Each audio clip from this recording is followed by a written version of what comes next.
world is changing.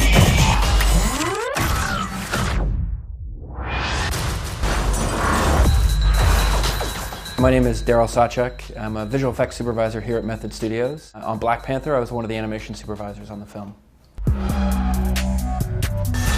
One of my primary responsibilities was working with a dedicated team of animators to craft digital performances for the hero actors for Black Panther and for Killmonger, along with helping to choreograph a lot of the third act battle, primarily consisting of fight vignettes, stunt performances. The scope of work originally was, a lot of helmet replacements. Black Panther and Killmonger were meant to be primarily practical suits with some digital top-ups. But what we found early on shooting was that the suit started to break down a little bit, and there was going to be quite a lot of repair work that was going to be needed. We spent quite a few months actually redesigning the suit with the creative team at Marvel to add more high-tech design and functionality to the suit itself, which that meant that the scope of work was drastically changing for us. Show off. We ended up doing full-on CG replacements for the two main actors. There's a scene in the film where Black Panther re-emerges from the wreckage of the dragon flyer in the middle of the battle, and this is a pivotal scene because the audience comes to realize that Black Panther in fact has not died. What we did on the day was we shot Chadwick rising up onto a couple of foam blocks. This allowed us to kind of get the camera framing and everything sorted out with the filmmakers. And then we went in and added in a bunch of the digital components that made up the scene. Everything from the background sky, CG grass and distant mountains, all of the actual plane wreckage, the smoke and the fire, and then of course the CG Black Panther suit was all done digitally. We used the performance of Chadwick in order to get the timing and the mannerisms of Black Panther. But because the helmet was on the whole time, in the end this was completely computer generated. This one was a combination where we wanted to use the live action performance and obviously the facial performance from the actor. So a lot of the same approaches would transpire. We'd go through and create the roto animation of the character. We'd add in the CG background, the sky. And then there was a lot of fine-tuning that we had to do, for example, to get the neck deformation to be accurate, to make sure that the blending of the live-action actor and the CG lined up. So there's a clip in the movie where Killmonger's clothing is burning off his body, and one of the first things that we needed to do was digitally line up our CG version of Killmonger underneath the actor's performance, which you can see in that red wireframe form. And what that allows us to do is when we start doing the effect sim of the clothing breaking off, it can actually collide with the CG character underneath. So that allows it just to kind of interact with and ground itself in the physical space. So the design of the suits for Black Panther and Killmonger definitely evolved quite a lot on the film. So a big part of what we needed to pull off was that energy force and layer. The feeling of vibranium technology was something that was omnipresent across the whole of the film, and we needed to find a way in order to capture that visually. We ultimately wanted everything to kind of emerge from or retract into the necklace of Black Panther and Killmonger. We did a bunch of systems to make these nanite particles kind of spawn from and kind of almost like clapperboards kind of unfurl across the character's body as they form the suit.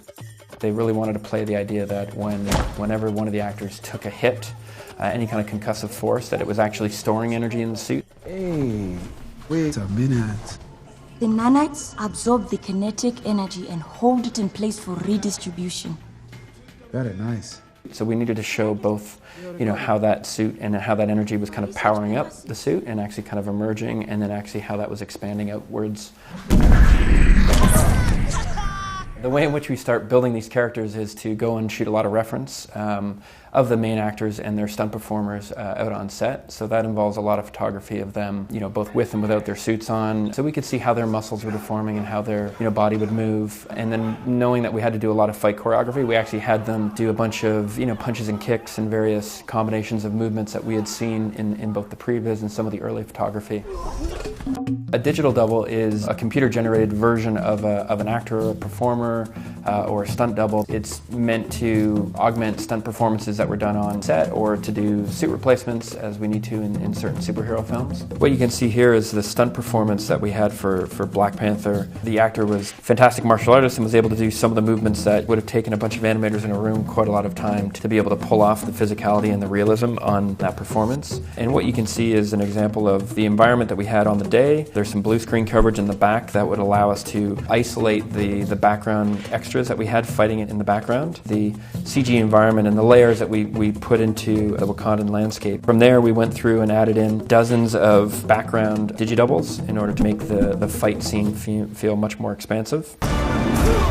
One of the biggest challenges that we had on our plate was making sure that everything we were doing was going to be able to cut back and forth with the live action photography that was shot. In a lot of cases with these movies, you want to keep as much of the live action photography as possible. You don't want to replace everything just because you can. So there's a scene in the movie where we're in tight with Black Panther as he's being pummeled by the border tribesmen, and it's a good example of the combination or the hybrid of live action photography and digital augmentation. We kept the eyes from Chadwick and then augmented that and put the digital suit on top.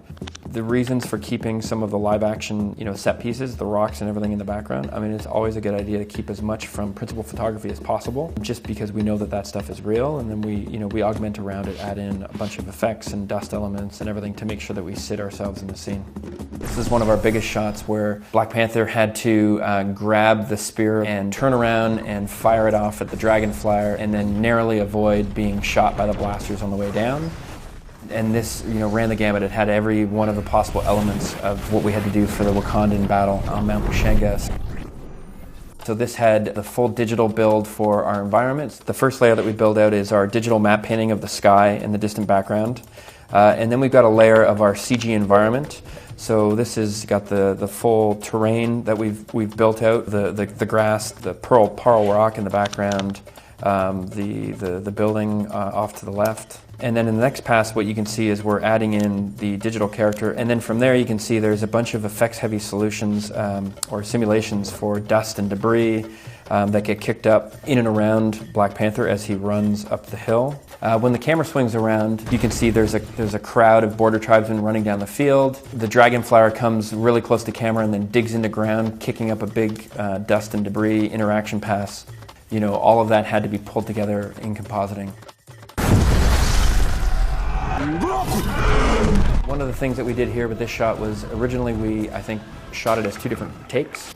We used the first rhino that runs through frame to help us wipe the camera in order to get the second part of the camera move. So the creature work on this film was definitely a challenge to pull off, primarily because of the specific locomotion that we needed to do.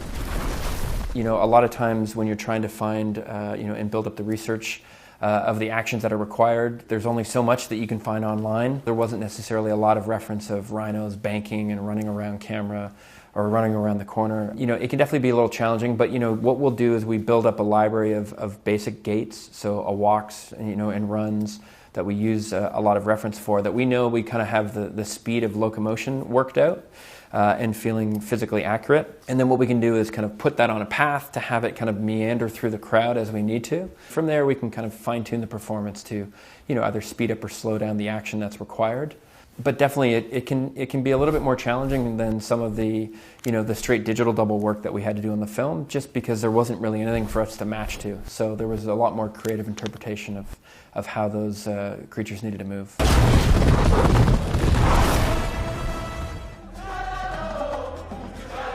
The most rewarding part of the job that we do here as visual effects artists working in the industry these days is helping to realize some of these childhood fantasies that you've had growing up, reading comic books, thinking about comic books, bringing these characters to life. It's amazing the tools and technology and the artistry that we have available now allows us to really create anything that we can imagine. And not only just create anything that we can imagine, but also do it photographically now. It's amazing to be a part of such a massive movie franchise, such a successful film. You take a lot of pride and pleasure in that work.